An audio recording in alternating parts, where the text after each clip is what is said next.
Good morning, everyone. I'm so glad you could join us for more Cozy Horror with me, Dr. Blake. Let's get you set up with some great stories to help spruce up your day a little bit and maybe help you slip into a cozier mindset. Today's topic of discussion is going to be grandparents, grandmothers specifically. We're going to get started with a story that's loosely involving a grandmother, but I feel it's a solid story, and I thought you guys might like it too. So, we're going to learn a little more about Mr. Harzow's Corner. I've been searching for this tape most of my life. I've thought about nothing else since it was taken from me 12 years ago.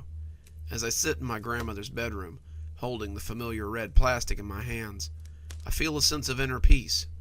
I know that my search is over, and that serenity can follow. Mr. Harzow's Corner was a show that I watched religiously from the age of 4 to 6. It wasn't some mysterious TV show that I saw on basic cable. It wasn't some scrambled signal I got from a weird public access network. It was actually something I found at a church rummage sale. The box of VHS tapes was sitting on a little table with the words 5 for $1 scrolled across it in permanent marker. I had leafed through it and seen the usual church swap meet stuff. Winnie the Pooh, VeggieTales, all the Disney movies with their cracked plastic windows and dirty fingerprints on the names. But nothing really stood out. I had selected a few Winnie the Pooh episodes when I found the dirty plastic cassette near the bottom. It had a lurid red body, the color similar to old lipstick, and a handwritten name on the front. The black magic marker name read Mr. Harzow's Corner, and it immediately caught my attention for some reason. I picked it up and just looked at it for a moment. I had grown up in an age of strange cassette tapes. Nickelodeon put out the chunky orange cassette tapes that often had episodes of Rugrats or Wild Thornberrys, and even some of the VeggieTales cassettes were different colors, depending on whether they were holiday specials or not. This one, however, seemed odd right off the bat. The plastic just felt thick in my fingers, and I remember both wanting to put it down and never put it down again. Finally, after 10 minutes of just looking at it, I did put it down, and I grabbed 2 cassettes featuring episodes of Barbie's Dream House, a Nickelodeon cassette featuring the Rugrats, and 2 with handwritten names saying they were old Winnie the Pooh cartoon episodes. I brought them to my mom, and after looking over them, she nodded and gave me $1. I had taken them to Miss Wazowski, the cheery old lady who often organizes these rummage sales, and she put them in a plastic grocery bag and smiled at me as I walked to rejoin my mom.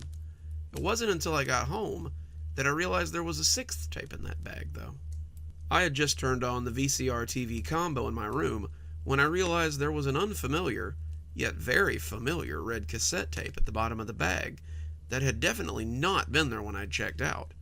I picked it up and saw that Mr. Harzow's Corner was scrawled across the front, and it was weird that I didn't remember picking it up at all.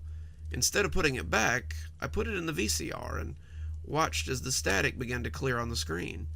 I had been intending to watch some of the Winnie the Pooh episodes, but the bag of tapes would sit forgotten for quite some time.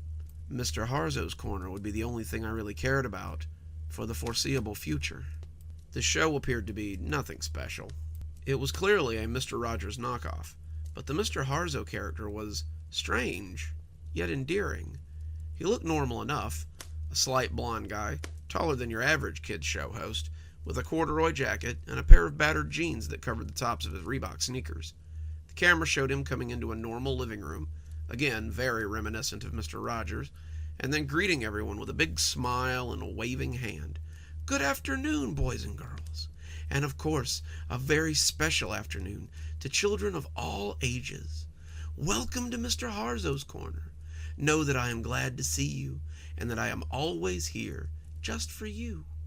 As it went on, Mr. Harzow's Corner turned out to be nothing like Mr. Rogers' Neighborhood. Mr. Rogers often taught children life lessons about accepting people and being a friend, and lessons about how the world worked. Mr. Harzow's Corner was more like having your own personal therapist inside your TV. Mr. Harzow taught no life lessons. He went on no adventures in make-believe. He just sat in his big easy chair with a cup of tea at his elbow and listened. First time I watched the episode, I was a little bit confused. After his greeting, he just leaned back and looked at me, smiling in a very strange way. His smile was warm, inviting even, but he seemed to be waiting for someone on the other end of the camera to begin talking. He just sat there staring at me, and I began to become a little creeped out. Even at 4, I knew it was a little bit unusual for adults to just sit there and stare at you. I remember reaching out to hit stop on the tape when suddenly Mr. Harzo cocked his head and seemed to speak directly to me. "Leaving so soon? I understand. Well, I'm glad you came to see me today. I hope you'll come again very soon." My finger stopped over the button. Was he talking to me? It seemed like he had been, but this was just a VHS tape. This was an age before interactive tapes, and the idea that the VHS could talk to you was a little eerie, but also a little bit interesting. When he had spoken directly to me, I remembered feeling a little sad that I was leaving already. He seemed like he understood, but maybe he was a little sad to see me go as well. I recalled my hand, and that big grin spread across his face again. "Changed your mind? I'm so glad. So why don't you tell me about your day? I'm sure I'd love to hear all about it." I sat for a moment, thinking about what to do. Finally, I told the smiling stranger on the tape about my day. I told him about my mother, and going to the rummage sale, about finding his cassette tape, about bringing all the cassette tapes home, and discovering that his cassette tape was in with the ones I'd bought. I told him I hoped I wouldn't get in trouble for having 6 instead of 5 cassette tapes, because my mother would think I had stolen it and she would get mad. Through it all, Mr. Harzo just sat and nodded, smiling his smile and listening as if I had the most interesting things in the world to talk about. Even at 4, though, I began to think that this was just someone pretending to listen. I remember thinking back to shows like Dora the Explorer, where Dora would ask a question and then pretend to listen to your answer. No matter what you told her to do, whether it was to go towards the next thing she had to do or sit in the grass and look at the clouds, she always came up with the right answer and went off to do what she was supposed to. I assumed that Mr. Harzo would do the same. He would interrupt me any minute now, just like Dora did if you spoke for too long, and start on some pre-scripted bit of dialogue. But he didn't. He sat and listened politely until I was done speaking. Then he nodded and answered me as if we were two people having a normal conversation. "It sounds as though it's been an exciting day for you. I'm glad you got to go and do something important, something that you enjoy. It's a real honor to be part of your life, and I hope we can be friends for many years to come." I spent the rest of the day in my room, talking with Mr. Harzo and telling him about my family, my home, and my life. He always seemed interested in my stories, and he always listened with that big smile and that fatherly way of talking about everything. My mom called me for dinner, and he said he would wait for me to come back. When I returned, he was still sitting and looking at the screen like I had never left. He asked me about dinner, and we talked until it was time for me to go to bed. "Will I see you tomorrow?" he asked, and I assured him that he would. I nearly left the TV on and just went to bed, but something told me that might be a bad idea. Not because the tape was cursed or haunted, but because Mom might come in and find it on. She might talk to Mr. Harzo, and Mr. Harzo might decide to be her friend instead of mine. The thought of losing Mr. Harzo, even after such a short time, made me feel furious, and I turned off the tape and went grudgingly to bed. I spent the next 5 months with my nose pressed against the TV screen, and Mr. Harzo listening to all my problems and woes. When my mom grounded me after the dog knocked the lamp over, he listened and consoled me. When my dad accidentally bumped me and I fell down the last 3 stairs, he was the one who told me it would all be okay. Every childhood problem, every unforeseen event, Mr. Harzo was there for me. It wasn't just that he listened. It wasn't even his advice that made me love him so. When Mr. Harzo talked to you, you felt like you were the most important person in the world. His attention was the most important thing you could ever have, and my 4-year-old brain drank that attention in. I became hesitant to leave the house, making up excuses why Mom couldn't go places, since I'd have to come with her. I wanted to spend every waking moment with my new friend, but something on the horizon would leave me with even less time with my dear Mr. Harzo. When I had to start kindergarten, Mr. Harzo told me how it would be new and exciting, and how he wanted to hear all about it when I got home. I attended kindergarten for about a week, coming straight home to lay on the floor of my room and talk with my new friend, when Mom got a new job. She had landed a job as a tech support supervisor for a new company, which meant she couldn't take me after school anymore.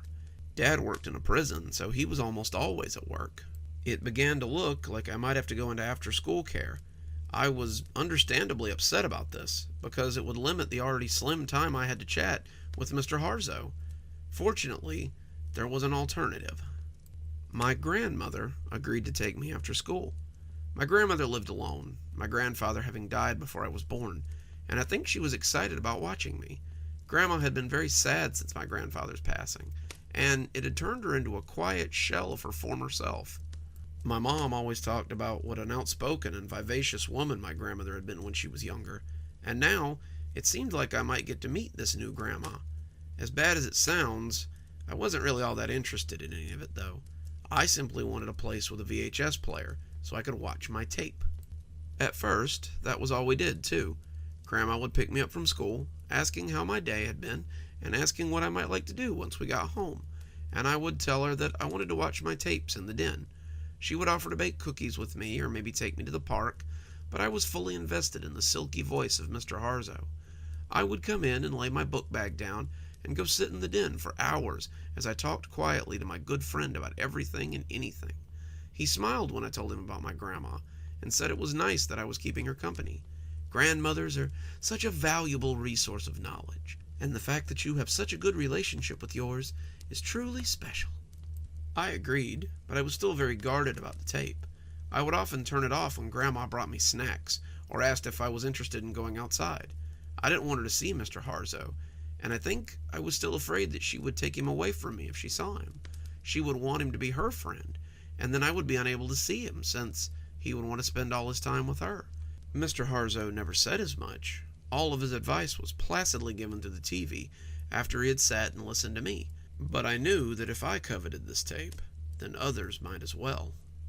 Over time, Grandma did manage to coax me out of the den. I was 5 after all, and the smell of cookies or the promise of ice cream had a talismanic effect on me still. Mr. Harzo became an after-dinner friend, a rainy day friend, but I still found myself wanting to spend as much time with him as I could. No matter what I was doing, playing on the swings, or sitting in class, or making cookies with Grandma, or even sleeping in my bed, it seemed that I was thinking about Mr. Harzo. I would find myself hungry for any time I could get with him, and there were nights that I quietly whispered to him from the floor of my room as my parents slept not too far away.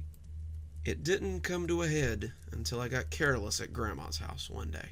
It had been the best day my 6-year-old brain could remember. Grandma had taken me to the local carnival, more of a street fair than a regular fair, and I had done it all. I had ridden ponies, I had eaten so much I thought I would bust, I had seen clowns and jugglers and listened to bands, and for a moment I'd even stopped feeling the tug of Mr. Harzo. We came home and I ate dinner, and Grandma asked me if I wanted some TV time before my mom came to pick me up. I said I did, and I rushed off to tell Mr. Harzo about all the exciting things I had done and seen, and he laughed and told me how much fun it all sounded like. As he spoke, I remember yawning as his pleasant voice drifted over me, and when I felt my face drifting towards the carpet, I don't even think I was aware I was going to sleep. When I woke up in my bed the next morning, I was confused. When I couldn't find my videotape in my bag before school, I was frantic.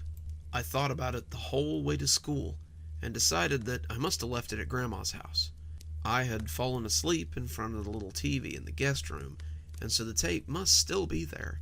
I figured it wouldn't be a problem. Grandma was going to come pick me up after school, so I could get it while I was there. When my mom picked me up instead, I was a little bit confused. "Sorry, sweetie, but Grandma's sick, so she can't take you today." Mom had taken off work for the afternoon to pick me up, and I spent the afternoon walking around the house like a junkie. I hadn't been without my tape for the last few years, so being without it now was like torture. I tried to go out and play, but I just couldn't get interested in any of the games. I tried to watch TV, but none of my favorite shows seemed to hold my attention. I just walked around aimlessly, wanting to talk to Mr. Harzo, I'd had a pretty good day that day. He would want to hear about it. He would want to hear about how my team had won at dodgeball, about how my sculpture had been praised by the teacher in art class, about how I'd made a new friend. Not being able to tell him was torture, but I knew I had to stay strong. Grandma would be better tomorrow. I just knew it. It turned out Grandma was sick that whole week, though. By the end of that week, I was becoming a mess. My parents just saw it as me being a hyperactive kid, but I felt like I was actually going through withdrawals. Sometimes I would just lie on the floor, knees tucked to my chest, and hyperventilate. I remember vividly the feeling of my breath as it rushed out and rasped wetly against my skin. I remember feeling like I might vomit, but being unable to bring up anything. I remember my dad finally taking me and putting me in my room one Saturday, because I had done nothing for 3 hours but stare at the ceiling and shudder. This will sound dramatic to you as you sit in your nice warm house. You'll think I was just overreacting or being a spoiled child who couldn't get their way. Some of you, though, the ones who have loved something self-destructive and lived through it, might understand what it was like. After a week, I asked my mom if maybe we could go visit Grandma. I told my mom I was worried about her and wanted to see her. We were driving back from school, Grandma having been sick all week, and the idea suddenly occurred to me that maybe we could go check on her. Anything at this point to get my fix. Mom had knocked about 20 times when she finally used the spare key to open the lock and head inside. I was in as soon as the gap in the door was big enough. The house looked different, but I hardly noticed. I was charging down the hall to the guest room, Mom calling for my grandmother as she came inside behind me. The door to the little guest room was ajar, and I crashed through it and knelt before the silent altar of that cold little TV on the floor. I pushed the button, but nothing happened. I pushed it again, but still nothing happened. I peeked into the VCR slot and found it empty. Someone had taken my tape. I came hobbling from the room on all fours, probably possessed of that "give us the precious" look old Smeagol showed to Frodo far too often. I heard Mom in the kitchen, still looking for my grandma, but I only had one thing on my mind. Mr. Harzo had to be here somewhere. At the bottom of the stairs, I stopped, cocking my head like a dog as I listened. I could hear him. I could hear Mr. Harzo. I could hear the melodic sound of his voice. I could hear the soothing tones that had so often told me that everything would be fine. I had craved that voice for the past 7 days, and now it was so close I could almost taste it. I ambled up the stairs as quiet as I could, pressing my ear to the door of my grandma's room. I could hear him telling her how he understood her woes and commiserated with her sorrow. I shoved the door open, looking into the squalor that had become my grandmother's room. It was filthy. A smell like waste just left to drop where it would assaulted my nose, along with the smell of spoiled food. Grandma was perched on the bed like a gargoyle, her eyes glued to the little TV on the nightstand. The glow from it illuminated her face like a death mask. It had only been a week, but she looked so haggard and so old that it almost scared me to look at her. She jumped when I screamed at her to give me back my tape. She covered the TV, the screen making her eyes shine with lust as the two of us yelled at each other like angry cats. I told her how unfair it was that she could just take things from me and demanded that she give it back. She said it was her tape now and that she would never give it back.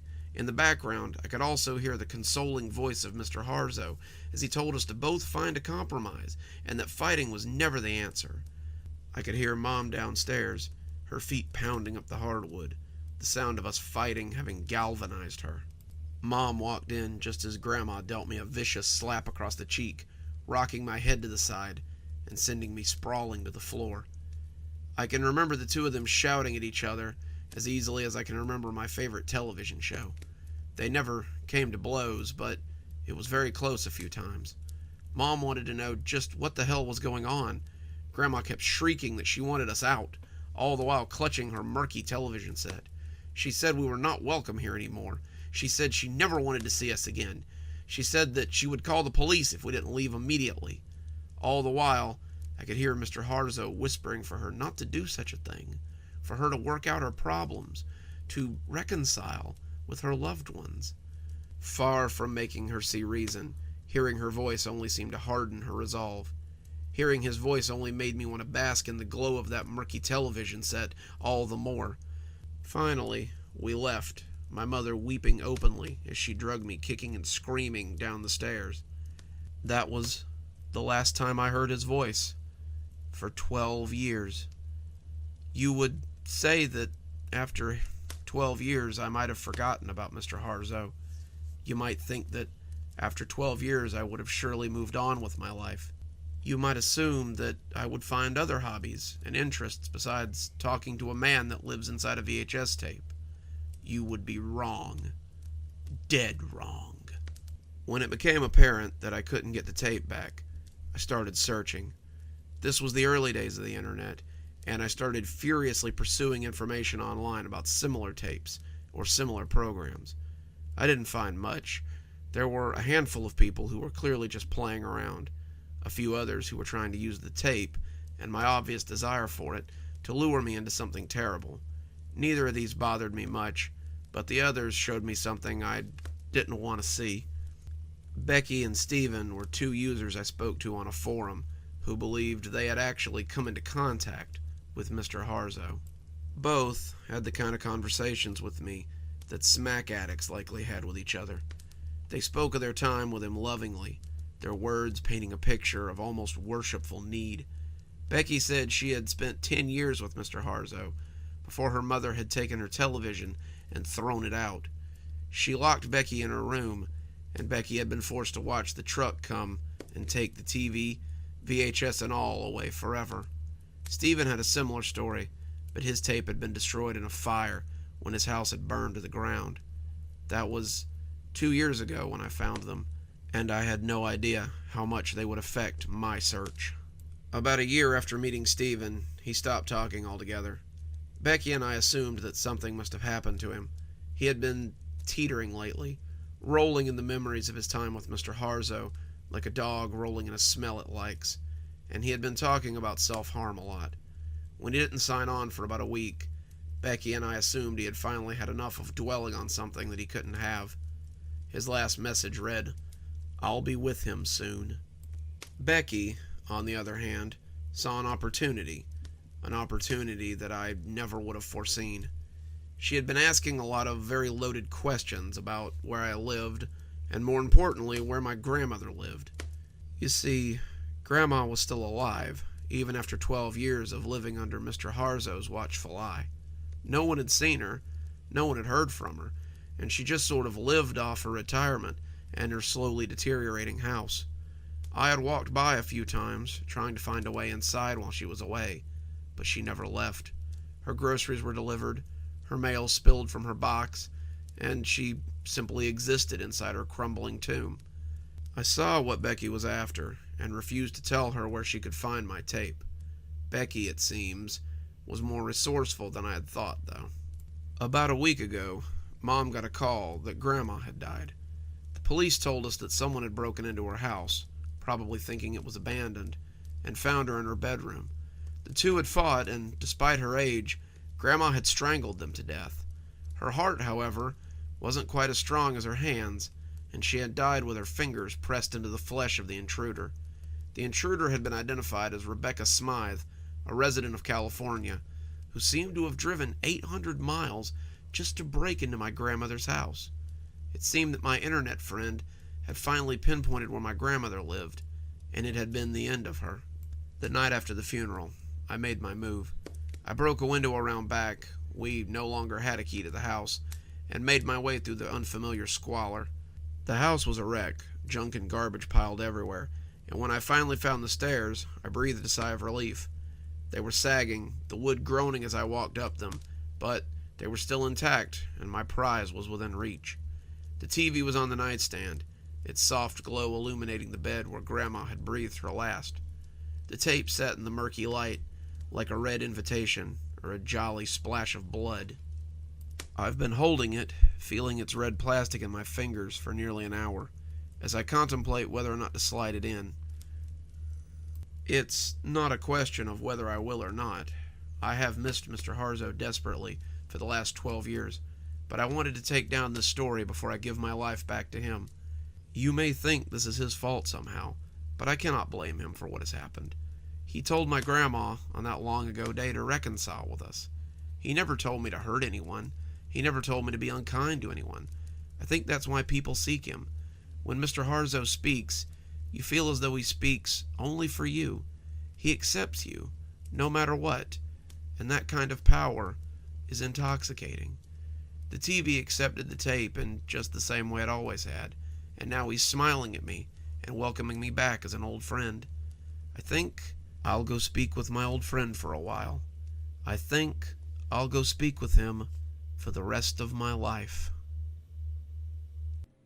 I think Mr. Harzo is one of those creepy creatures that I'm so very glad I put out into the world.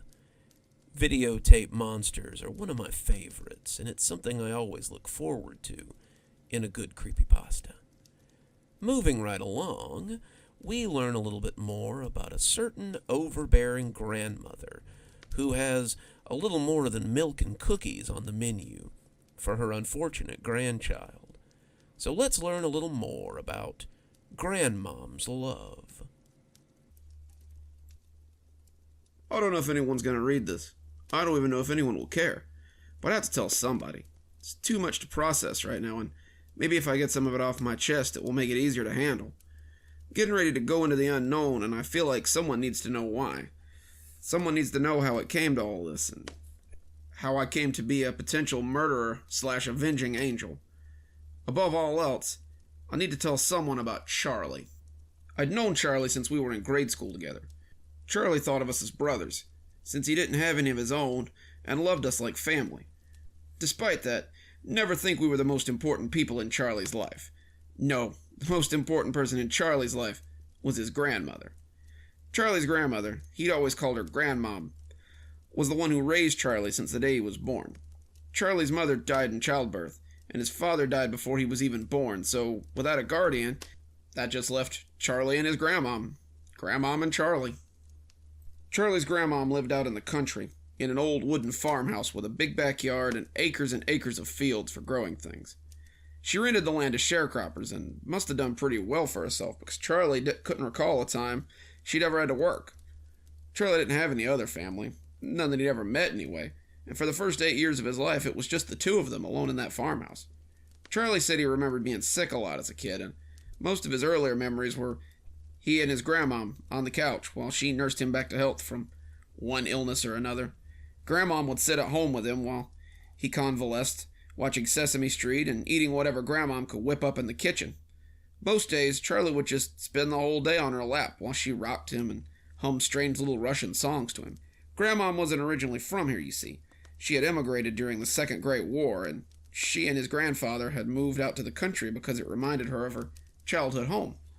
Coming from the old country, she had all kinds of folk remedies, good-tasting recipes, and strange little songs that she would sing to Charlie as he drifted off to sleep or lay sick on the couch.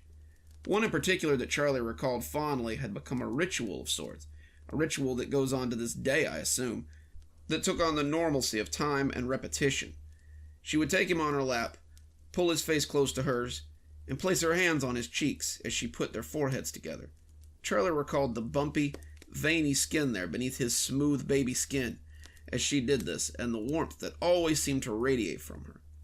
With their foreheads pressed together, she would sing a strange song to him in her thick Russian tone before releasing him and planting a kiss on his forehead.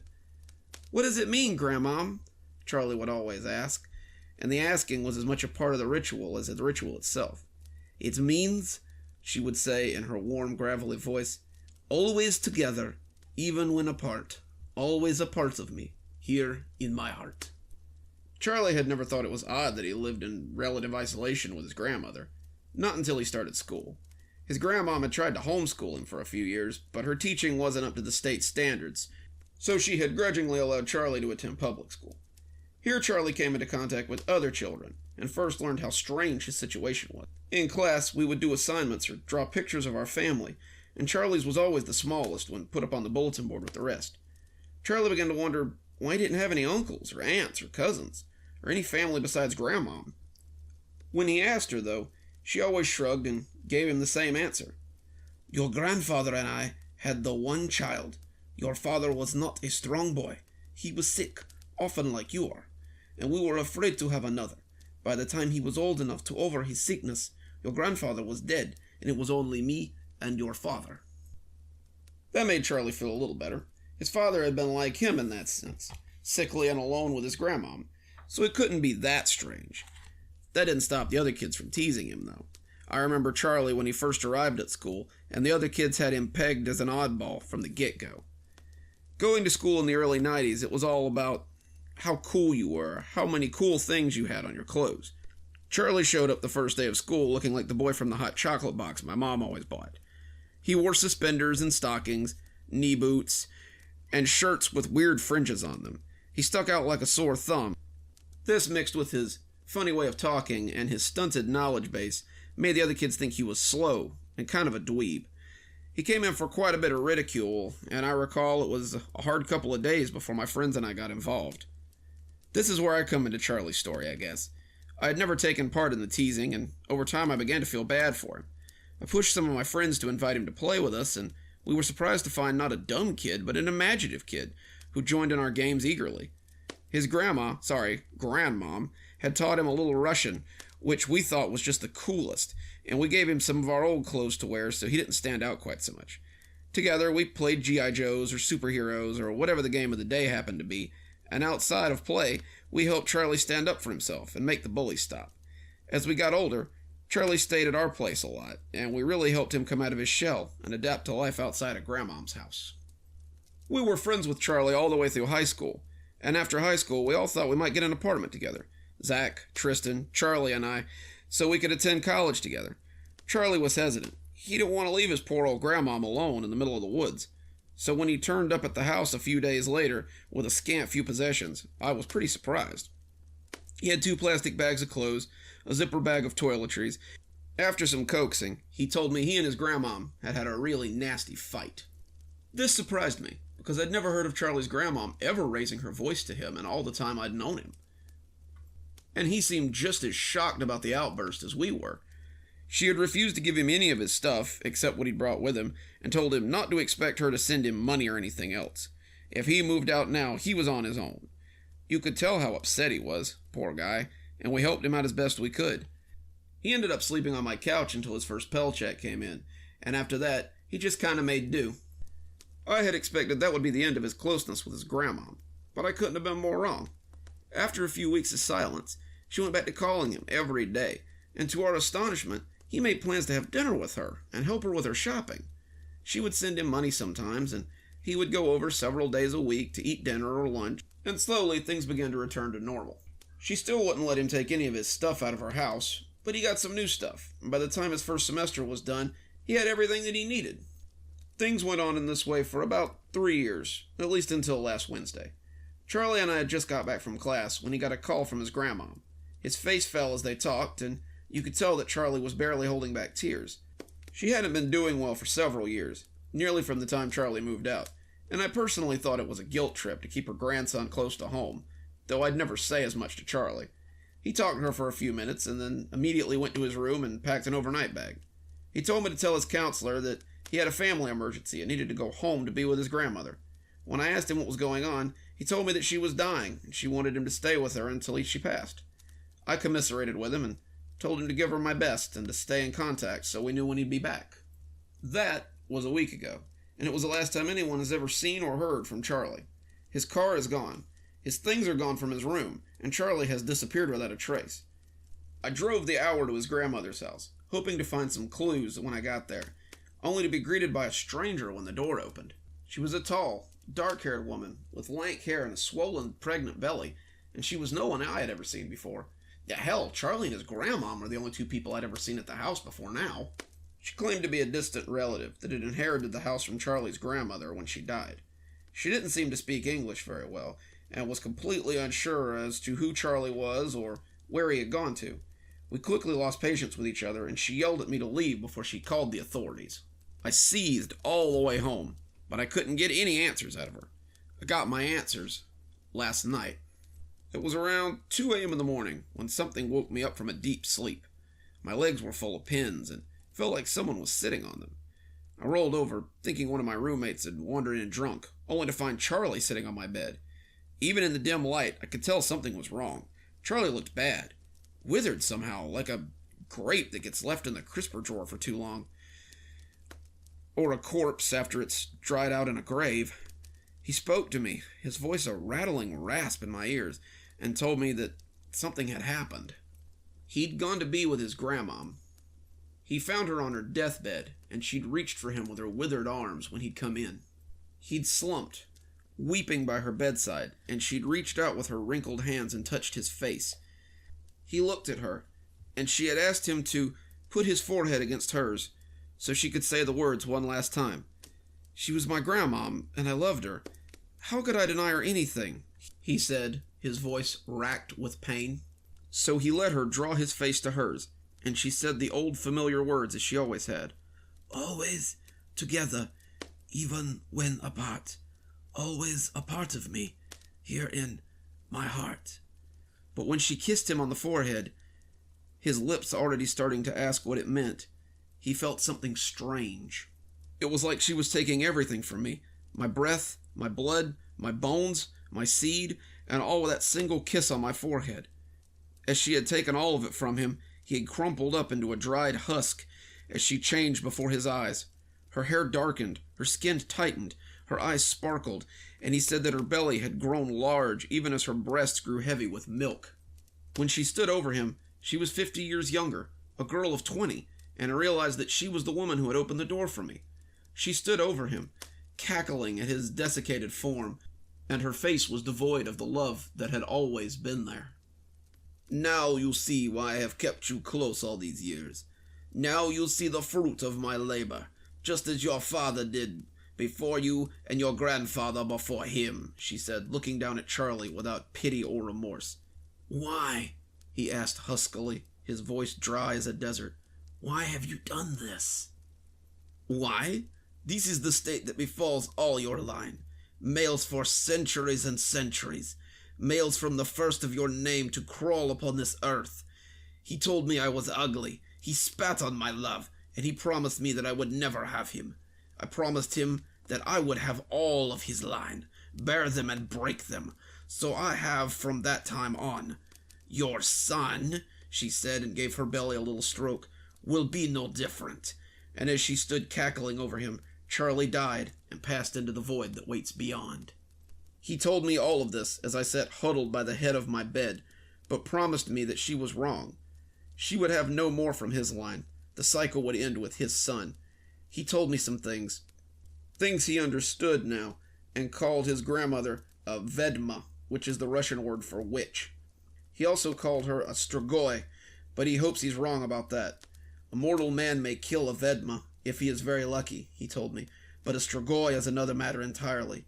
He made me promise if I ever called him friend, to rescue my son and kill his grandmom, once and for all. It will be dark soon, and he says that tonight will be the night of her delivery, which will make her weak. I'm leaving this here just in case I don't come back, in case someone out there might save Charlie's son if I fail. I have the things I need, and midnight will be here before I know it. I hope I'm strong enough to do what must be done. I pray I don't come to my friends in the night with a similar request. I pray that I can break this curse and make Charlie its last victim. Makes you glad that all your grandmother ever gave you were sweaters, right?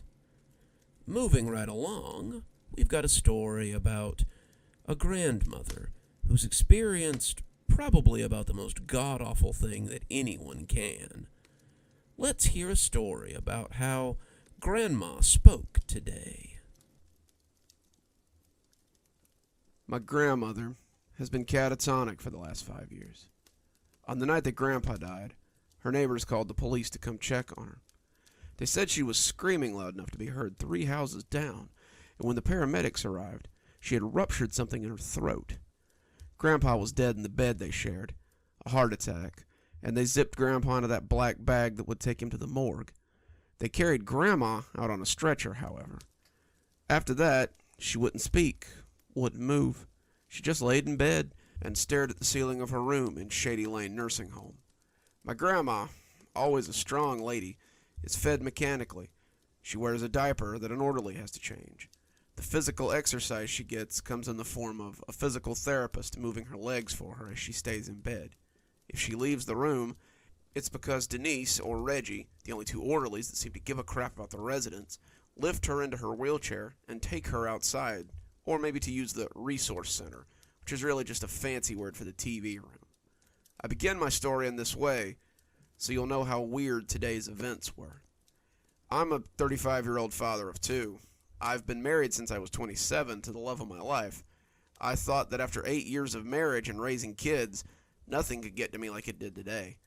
I'm sitting at my computer, a bottle of scotch at my elbow, sinking into a fear of returning to my marriage bed. It all started when I went to visit my grandma today. My family has a system.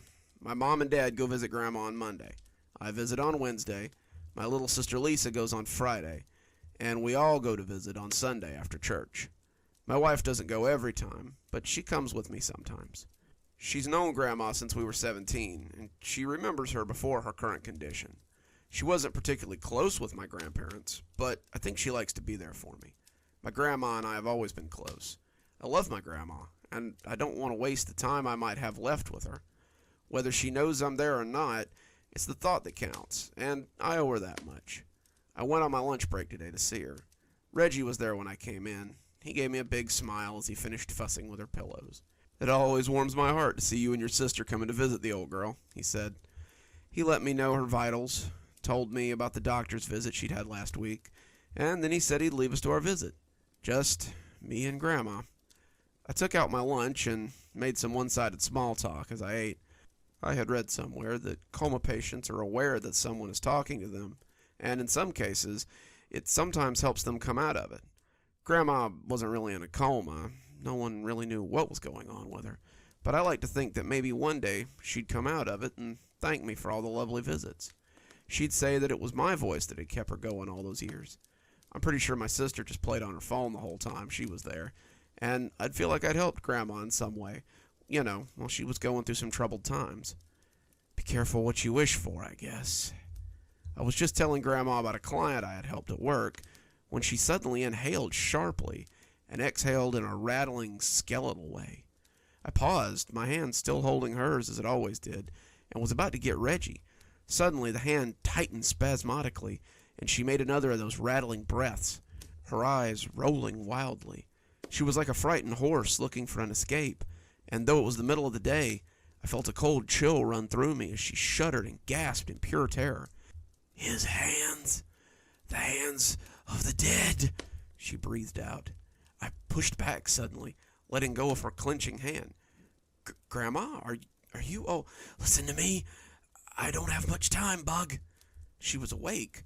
Her face was pale and thin, her hands little more than fleshy claws, but she was awake.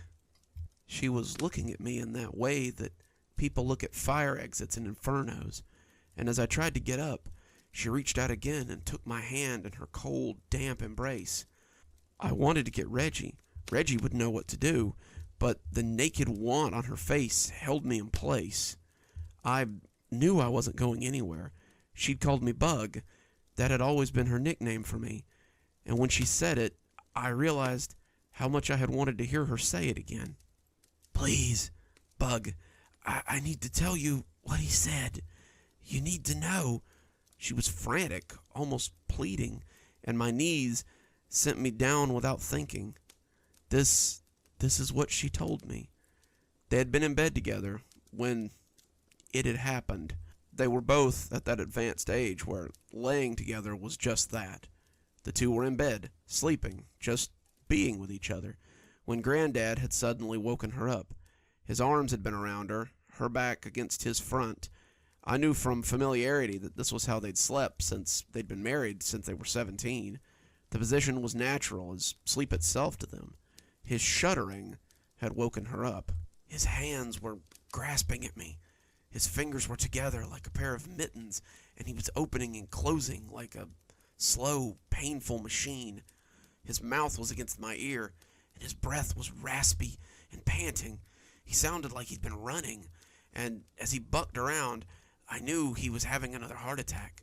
Your granddad's health hadn't been good for a while, but as I tried to break free of his arms, he held me tight and leaned his mouth in close. "No, Ellie, don't go, please. I'm scared. I'm scared." He said it, and God help me, he sounded terrified. "Don't be scared, Roy," I told him. "You'll be okay. I'll call Dr. Stevens, and I can't see, Ellie." That's what he said to me. "I can't see. They say you see the light or hear a voice, but I can't see anything, Ellie. It's all just black. All just black. I can't see his face or hear his voice." He gripped me then, hard, and I felt his nails through my nightshirt as he did it. His heart attack was bad, and I was terrified that he wouldn't come through this time. I tried to break free. I tried to get loose, but his arms were so rigid that I couldn't get away. The whole time he's just panting and telling me how there's nothing there, and it's all just blackness, and he knows there's nothing there. He kept right on repeating it, even as his voice went on and on, until finally it just went out, and then he leaned in close until his lips were right at my ear, and he breathed out one final time. That was the first time I screamed. I screamed because I was in the arms of a dead man. He was gone, Bug. He'd breathed his last, and that was that, but now I was caught in his last embrace. Her voice took on a tenuous, hysterical sound, and I remember thinking that somewhere a machine must be going off. Somewhere telemetry must be telling someone how her heart was racing along much too fast. Someone somewhere must be on their way with a crash cart or a doctor or a shot to calm her, because in this room she was close to hysterics. I wanted to get that shot. As many times as I'd prayed to God to hear her speak again, I wanted to see that man come through the door with that shot so she could slip off again. As much as I wanted her back, I knew that this was not okay.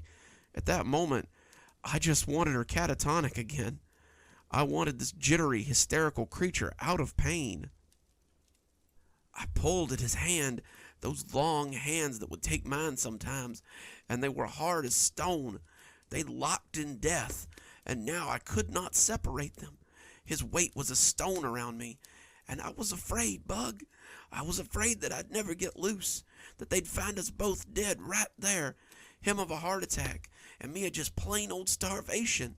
Her voice broke, and when she closed her hurting green eyes, I saw the tears spilling out of them. I had to break his fingers. They sounded like dry twigs when they crack in the fire, and after I'd broken 4 of them, I almost had his hands apart. That's when he came back. She whispered this as though he might hear her. Her words made my blood run cold. He'd been dead for 5 minutes, Bug. His chest was close enough that I could feel nothing beating. But all of a sudden, his arms tightened around me, and he screamed in my ear like a wolf in a trap. He pulled me hard against him.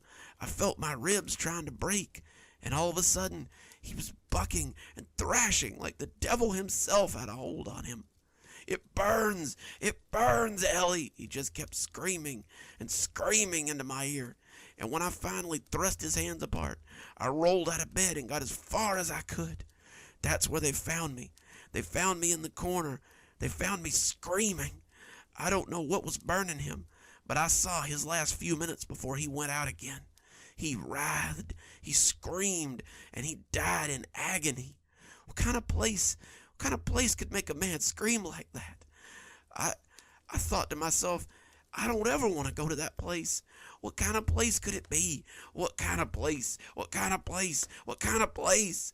She just kept right on, mumbling that phrase again and again and again, until I couldn't take it anymore. I got up and ran out as fast as I could. I never looked back. I don't know what I'll do next time I have to see her. I didn't go back to work. I called my boss and told him I wasn't feeling well and needed to go home. He let me. He's a good guy. When I called Reggie later that afternoon, he told me that she was right as rain, as usual. When he'd given her meds that afternoon, she was still lying in bed, staring at the ceiling as always. He never hinted at any change in the telemetry, never said a word about abnormal vitals, just told me how much he knew it meant to her that I came to visit. Now, I'm sitting at my computer and I don't know what to do. I've been sitting here for about an hour, contemplating how I'll get on with the rest of my life, knowing my grandfather's agony and my grandmother's terror at the end of his life. I've been contemplating how I'll climb in bed with my own wife tonight, a problem that seems to be more here and now. You see, the thought of her wrapping her arms around me, placing her chest against my back, it makes me want to shudder right out of my skin. What would I do if she woke up in the throes of a heart attack? What would I do if she whispered those same hopeless words into my ear as she died? What would I do if I found myself trapped in my own dying love's last embrace? While I've always hoped to die in the arms of my beloved, I certainly would rather not go out like that.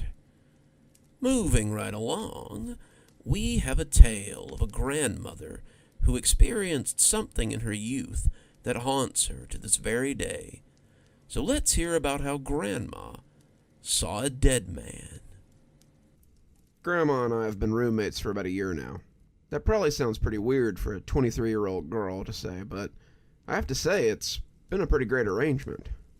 My girlfriend and I have lived in the apartment for about 3 years now, both of us deciding that campus housing wasn't for us. Grandma may be sort of a new arrival, but I gotta say, she's probably about the best roommate I've ever had.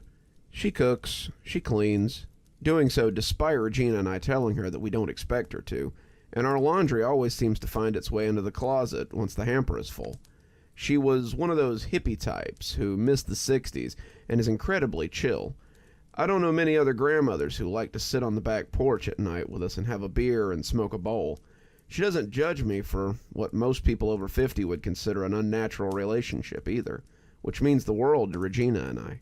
She told my girlfriend many times that she considers her a second granddaughter, and the people in the community tell me how cool it is to have someone like my grandma in our lives. Most nights, while we sit on the porch, having a beer or two and passing around some stuff that's not strictly legal here, Grandma would tell us how this reminds her of how she and her friends acted when they were young. My friends and I would sit on the veranda and drink wine sometimes. The nights in Greece are warm, and we used to just sit in our shifts and tease the boys when they came by. It was a marvelous time to grow up. The war was a distant memory, at least for those of us who were young, and life was full of possibilities. Grandma grew up in Greece, missing the end of the war by 3 years, and she often talked lovingly about her time there. She was never very clear about where she grew up, but it must have been near the water because many of her stories involved she and her friends swimming or going to the beach with boys they fancied. She'd met Grandpa at 17, him studying abroad and her waiting tables in a cafe. She said it had been love at first sight, and he'd asked her to marry him once his time in Greece was over. He brought me back to California with him, and to me, it was the grandest place in all the world. She often told us stories from when she was young, and Regina and I usually found ourselves laughing at the antics of her younger self. She and her friends had sounded less like a group of young girls and more like a group of street toughs. Grandma told us how they had done everything from teasing boys into fighting to stealing a scooter and fleeing from the police. If it hadn't been for Great Aunt Sophie and Uncle Martin, Grandma might have been a full-fledged criminal instead of a sometimes rapscallion. They had all been happy stories, at least until tonight. Regina had come home from work, and I could tell that something was off right away. Regina's in nursing school and often has to work in the ER as part of her studies. They pay them for their time, of course, but it's expected that students will pursue jobs in the medical field so they can gain experience. Regina is usually full of stories about how she helped clear the airway of a baby, or how she got a patient to tell her that the prescription drug they had taken was more recreational than they'd let on. Grandma and I had already started our little revel without her, and she took the beer I handed her with a shaky hand. I watched her sip it for a few seconds, hands jittering, before finally asking her what had happened. They brought in a lady today. She'd been stabbed over a dozen times, and they said she had no pulse. They wheeled her in on a gurney and asked if I'd notify the morgue that they had a Jane Doe to go back. I nodded. Not your first dead body, babe. Regina shook her head. I turned to get the phone, the paramedics walking away for a moment as a call came in over the radio, and when I turned back, the woman had sat up. It was a little scary, but I thought it was just gas in the corpse or something. I turned back to the phone, and then the gurney started creaking as she climbed off. She went walking up the hall like a ghost in her sheet, and when I started screaming, the paramedics came back in a hurry. It seemed funny to me, a lady in a sheet shuffling up the hallway towards freedom, but I guess it was a little different when you were living it. Turns out she had a very weak pulse, and when she'd come in, she'd attempted to run. Her heart stopped before she got to the door, and she died right there in the ambulance bay. How terrible, I said, my image less funny now. She must have been searching for her killer, just like poor old Victor, Grandma said, patting Regina on the arm. Who, I asked, not sure who this Victor was that Grandma was talking about. Victor Mustroff, she elaborated. He was a handsome young man in the village I grew up in. He was quite a bit older than me, around 22 when I was 13, but he was so handsome. It was a shame what happened to him, but it was even worse what happened afterwards. I leaned forward on the cheap plastic chair I was sitting on and asked her to tell us. She nodded. It's a little scary, though. At least, it gave me a shiver when I was young. As she spoke, her eyes seemed to cloud a little, her mind traveling back over the years and the miles. It all started after Victor's murder. They didn't realize it was a murder right away, of course. Poor old Victor was a carpenter, he and his brother Isaac. The two worked for his father, Marcus, but it was pretty clear who Marcus favored. Victor was set to take over his father's operation when his father grew too old to work, and Victor had let this and his charm go to his head. He was vain, we all knew it, but he was charming, too, and his vanity was really no big deal. He dated many girls in the village, and my friends and I were even taken with him. Then, one day, he went missing. We all searched for him, the whole town coming together to look for a favored son. Isaac came with us, saying that his brother had left the job site after saying he had to go do something. We searched the woods and the hills and everywhere around the village, but we couldn't find his car or Victor. He was simply gone. A week went by with no sign of him, but most of us just assumed he had taken after some woman from out of town. Victor was prone to that sort of behavior, but this was the longest he had ever been gone. Isaac went right on working, like his older brother wasn't just gone. Marcus, however, was inconsolable. We saw him many evenings sitting on the porch, sot drunk and weeping openly. Isaac would often be trying to console him, but Marcus wanted nothing from that one. My friends and I changed sides of the street when we walked past Marcus's house, not wanting to get drawn into their arguments. Then, one night, someone said they saw something strange. I heard it around the market first. It was an older woman, someone's grandmother, who said they had been walking home when they encountered someone they thought was Victor. He was staggering on a badly twisted leg, kicking up dust from the cobbles with every shaky step. His clothes, however, looked like the kind of garments a dandy might wear. His vest was filthy. His pants left a trail of water when he walked.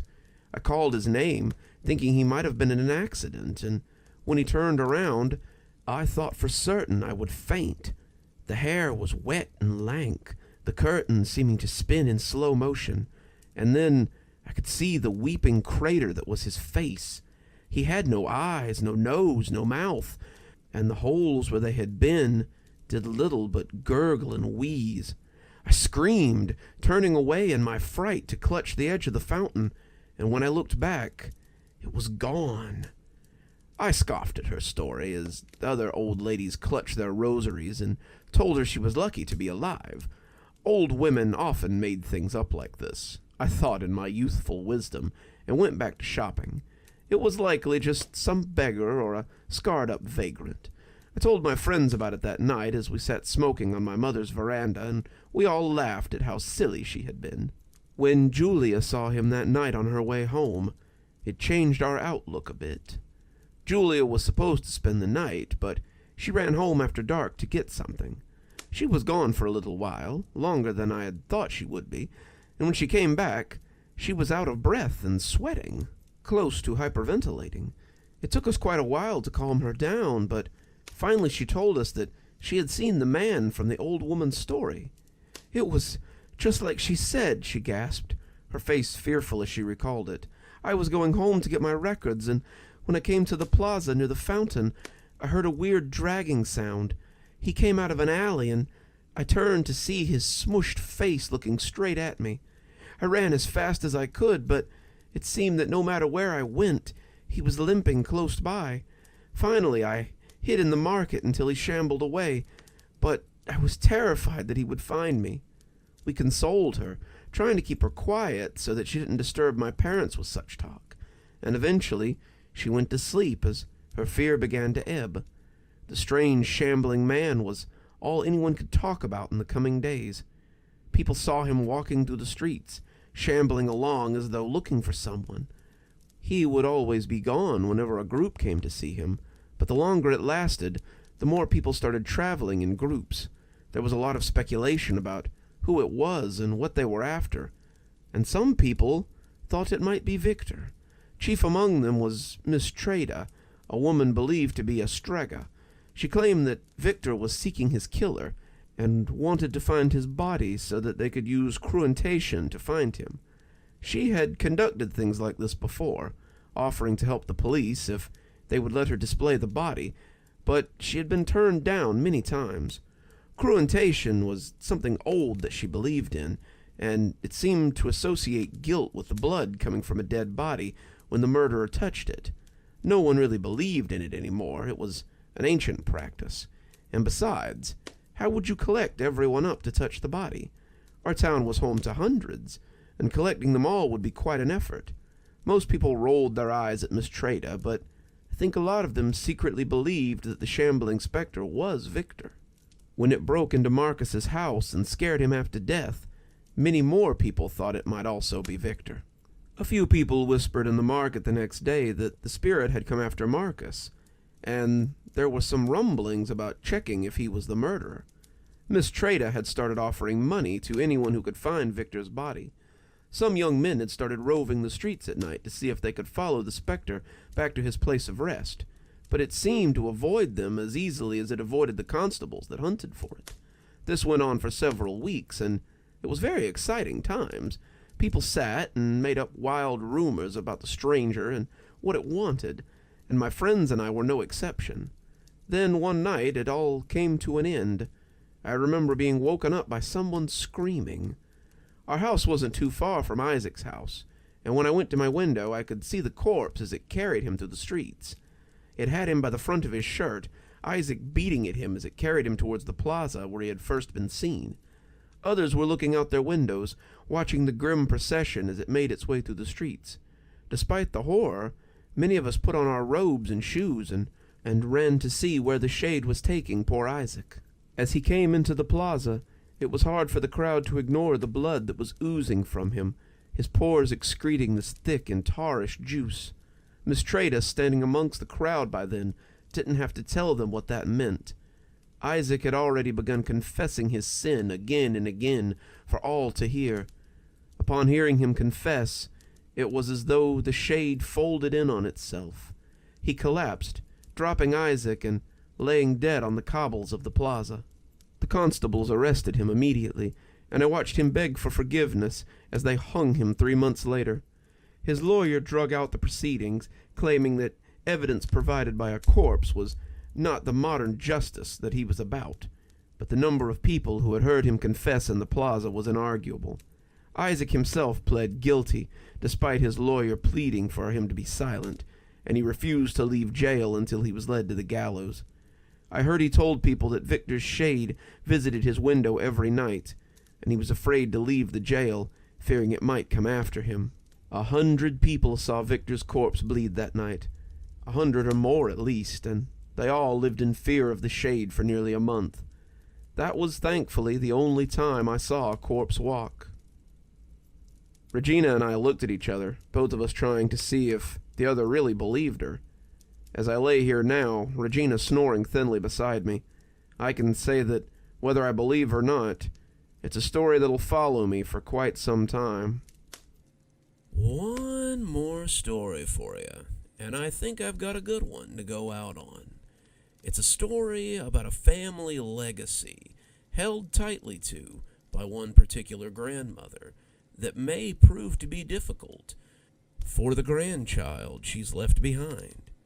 So let's hear why Grandma always said that Grandpa wasn't right. I've been taking care of my grandma lately. She's been doing pretty bad, and she needs someone to help her almost 24/7. She's got kind of a bone disease or something. It's basically turning her bones into Swiss cheese. And I've had to carry her to the bathroom and room to room for the past couple of weeks. This might seem kind of tiresome to some people, but I'm glad to do it. My grandma and I have always been close. She basically raised me since my mother was never at home. If I can give back to her now, I consider it fair. She's been alone since I was in high school, and those 10 years have been the happiest I've ever seen her. She and Grandpa had been married for decades, 50 years before Grandpa just left, but they never seemed to get along. When I was young, Grandma would always come over and stay the night instead of having me come over there. Grandpa never came to our house. He mostly stayed close to home or went to work, but the few times I interacted with him, he seemed kind of off. Even as a kid, I didn't think he looked right. That might sound a little mean, but over time, he got paler and less coherent. He would mumble to himself with odd whispery things while he was watching TV.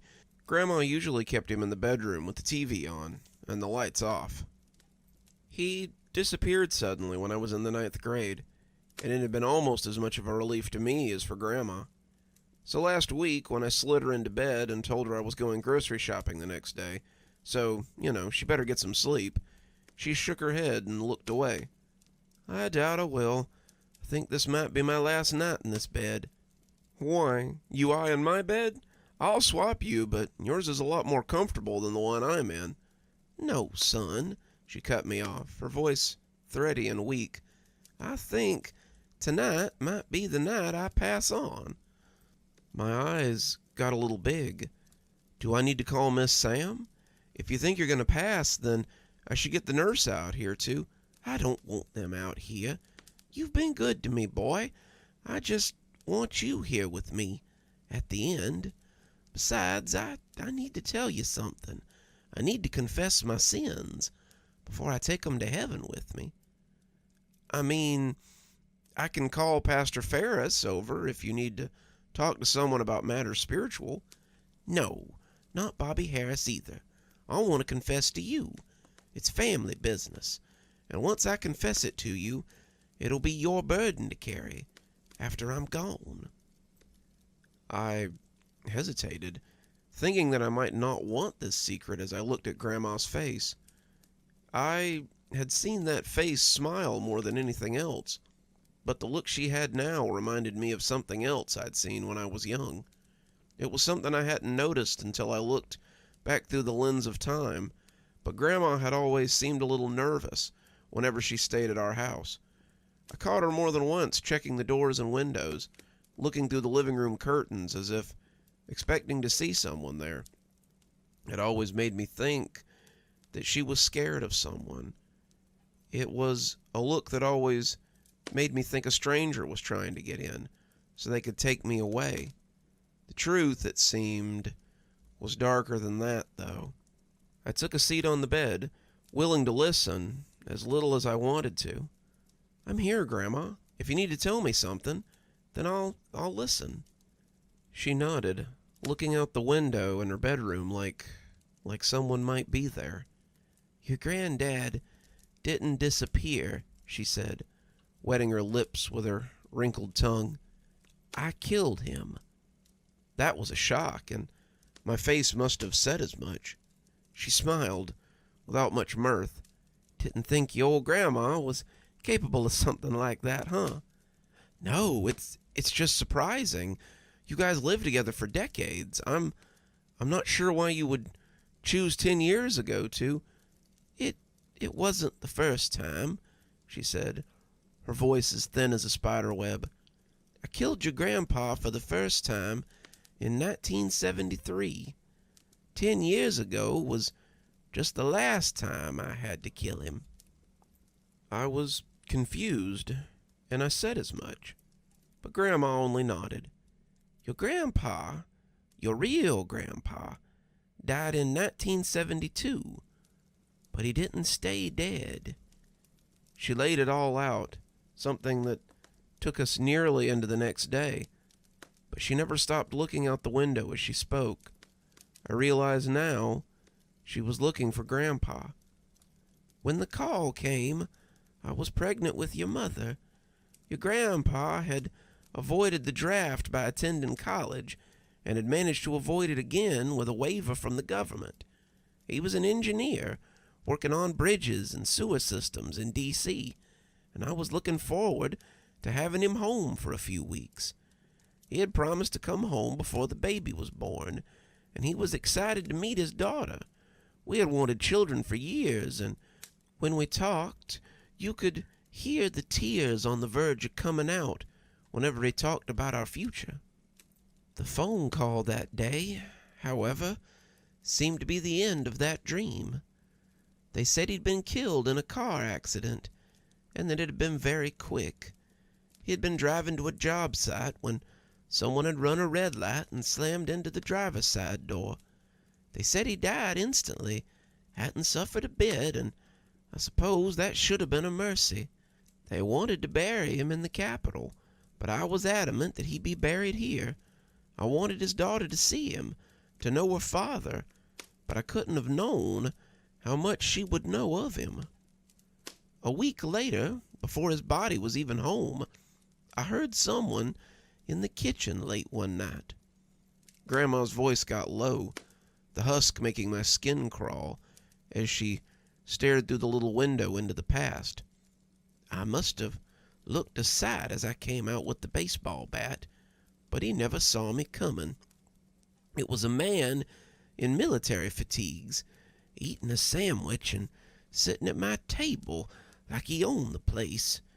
He hadn't bothered to turn on any of the lights, and the closer I got, the more I saw. He'd left a duffel bag on the floor beside him, and there was a glass of milk sweating on the table beside his plate. His fingers slipped into the white bread, and the lettuce and tomato looked wet against the roast beef poking out. I didn't challenge him. I didn't think he even knew I was there. When I hit him in the side of the head, he went down like a sack of potatoes. I killed him in that one hit. Hit him just right, I guess, but when I went to see who it was, I felt like I might have a heart attack. It was your granddad. He was laid out on the floor, bleeding from the ears, his blood staining his fatigues. I looked up the pins he had been wearing years after the fact and realized he'd been a corporal in the army. His paperwork said he was back on leave for the birth of his child. He was on 2 weeks of leave before he went back to Vietnam. I was confused. My husband had never been in the army, and as I sat there trying to figure out what to do, I decided to just bury him in the backyard. My husband was dead, and calling up the police to let them know that this man had broken in so we could eat a sandwich would only muddy the waters. So I buried him in the backyard. No easy feat for a woman 7 months pregnant. 3 days later, I was sitting in the living room folding laundry, just trying to get back to normal, when I heard a key in the front door. I heard someone coming in, set the bag down on the end table, and then I heard the last voice I ever expected to hear again. "Sorry I'm late, dear. There was something in the office I had to set up for tomorrow before coming home." It was your grandpa, dressed in a crisp white button-up and pressed suit pants. His tie was blue and white, something I'd never seen before, and it looked expensive. I'd never seen any of his clothes, and I was the one that did all the laundry. He spread his arms wide, waiting for a hug, but I couldn't move. I'd killed him. I'd killed him 3 nights ago. I watched him die, and as I backed away from him, I saw his face twist in confusion. It was painful, a look that hurt my heart. What's wrong? You look like you've seen a ghost. It's me. It's Wendell, your loving man. I was against the door frame, hyperventilating, clutching my stomach as your mother kicked inside me. She could sense my fear, feel my uncertainty, and she was responding in kind. He took a step towards me, and I curled into a ball as I tried to protect myself from whatever he meant to do. I expected him to try to attack me, to turn into a vengeful spirit and come after me, but instead he just wrapped his arms around me and hugged me close. "What's wrong, darling? Are you okay? Talk to me." It sounded just like him, and when I wrapped my arms around him, I realized it felt just like him, too. The smell of his aftershave, the rasp of his 5 o'clock shadow on my cheek, the way his hair smelled like seltzer blue. It was all things that let me know it was him. When he hugged me to him, I gasped as I felt the lump on his inner arm where a birth defect had left a bone poking slightly out. It was him. It was your granddad, and I just leaned into him and sobbed as he helped me to my feet and took me to the bedroom. I checked the back of his head later that night when he slept, but there wasn't a mark or anything to lead me to believe that he had been the one I'd clobbered a few nights ago. I lived with that version of your grandpa for 6 months. He worked as a manager at a paper company, his degree in business instead of engineering, and he made a comfortable living for us. If I needed a reminder of the old times, however, I only had to look at the graduation photo hanging in the hallway. It was me and your grandpa in his cap and gown, and me in my best dress, smiling as his mom snapped a photo.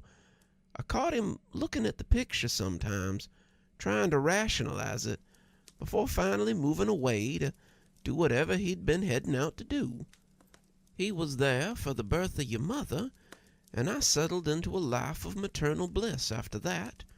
Your grandfather was much the same as he'd always been, trading talk of bridges for talk of stocks and paper sales, but he was still the same man he'd always been. He loved your mother and me dearly. We never wanted for anything, but after a while, I suspected that something was off about him. It started with the sleep talking. He would mumble ceaselessly from the time his eyes closed till the time they opened again. Your grandfather had always been a prolific snorer, ever since he was little, as his mother liked to say, but now he never seemed to breathe at all when he slept. He would mumble on and on about sewers and the war and stocks and paper and raising dogs and breeding horses and a million other things. Between your mother's nightly feedings and your grandfather's ceaseless muttering, I had become ragged. I couldn't sleep with all that yammering, and no matter where I slept, it always seemed to find me. I tolerated it until one night when I heard something familiar. I came awake to the sound of someone chewing and mumbling. "Where are they? Chew, chew, chew. I can't believe I had to make my own food. It's not enough that I, chew, chew, chew, went and fought them for her, but now I have to make my own sandwich." I had been sleeping on the couch, trying to get some sleep away from the muttering, and as I crept up the hall, listening to him mumble, and even the squeak of the door didn't rouse him from his nightmare. She couldn't even bother to wait for me, chew, chew, chew, just because my bus was a little late. I'm a war hero, a soldier, and she can't even chew, chew. But he paused then, before gasping harshly. "Ah, my head! What the hell is that? It's Maggie!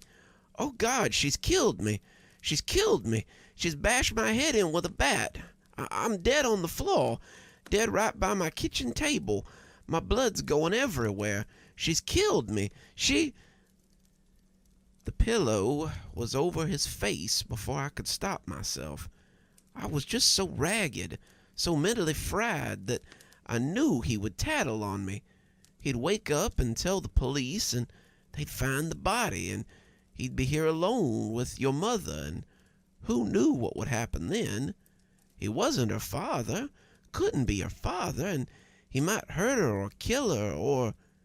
She looked back at me, and I could see her eyes swimming with tears. He only struggled a little, and then I had another body to bury. She was quiet for a moment, her eyes returning to the window, before continuing again. The next one was a car salesman, but he was less like your grandfather than the one before.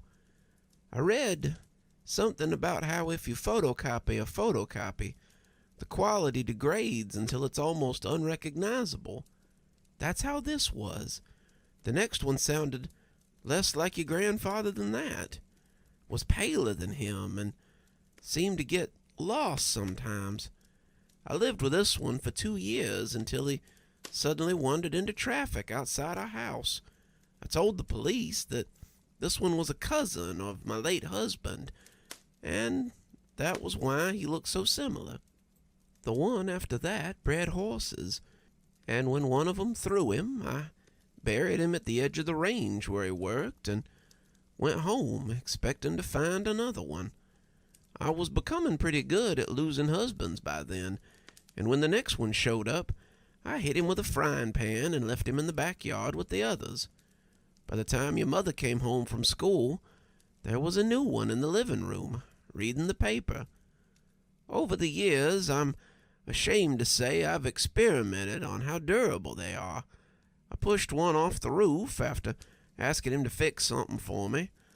He broke his neck, and I added him to the growing mass grave in my backyard. I poisoned one over the course of a year until he finally dropped dead one morning over his oatmeal. I pushed one off a mountain during a hike, only to return to the hotel and find a new one there waiting for us. The copies became paler and less coherent. Their voices became softer and less substantial. It got to the point that he couldn't hold a job. His mind was like a dementia patient, and I would look up sometimes and find him watching me through the window of wherever I was. Your mother had moved out of the house by then. A retirement check from somewhere showed up in the mailbox from a company that manufactured pipes. The money was good. The money kept us afloat, but I was tired of living with this pale ghost. Then, about 8 years ago, he walked out of the house one morning and never came back. In many ways, it was a blessing. I had become responsible for him. I had to take care of him and lead him around like a child. Suddenly, I was responsible for just me again. I kept cashing those checks until they stopped coming about a year ago, and I kept waiting for the day when he'd come back. I almost dreaded it because it would mean that he had died, and a new pale copy would take his place again. Grandma turned away from the window, locking eyes with me as the night slid by outside. Now it's your secret. It's your secret and your burden. The bodies in the back are still there. I checked periodically, and though they decompose, the bones remain. I don't know if this version of your grandfather will ever come back, but you will have to watch for him now. I've left everything here for you. The house, the accounts, everything. It's yours now, and I pray it brings you joy. She lay back then, and I could almost watch the life slipping out of her. By midnight, she was dead, and when I turned to get the phone, I saw what she had been waiting for. Gramps was paler than I remembered him, but he looked exactly the same otherwise. He waved at me as he stood there before backing away and leaving the way he had come. I went to the backyard and looked, but there was no one there, and no clue that anyone had been there in the first place. We buried Grandma in a plot next to Grandpa's original body. She lay peacefully there beside her husband, The caretaker tells me that someone comes to see her, though, leaving a single wildflower behind before moving on. I don't think he'll come back, but who's to say what the future might bring? In the meantime, I called the police to let them know about all the bodies in the backyard. The sheriff came and exhumed them, asking all kinds of questions that he didn't seem to believe the answers to. He had them tested, and to his surprise, all of them came back a match for my grandfather. Dental records, DNA, hair samples, it all comes back a match, and they were all left scratching their heads. They couldn't really charge my grandmother with anything. You can't put a dead person in prison after all, and they were left with a mystery for the ages. Either way, it's nice to have the bodies gone, and it was good that Grandma got to die at peace. As for Grandpa, I guess I'll just have to wait for the day when a new one shows up. Hopefully, I won't have a body of my own to bury when he does. And just like that, our stories are at an end once again. But don't worry, we'll be back again very soon with more cozy horror. Until then, this is Dr. Plague wishing you a wonderful day and a spooky evening.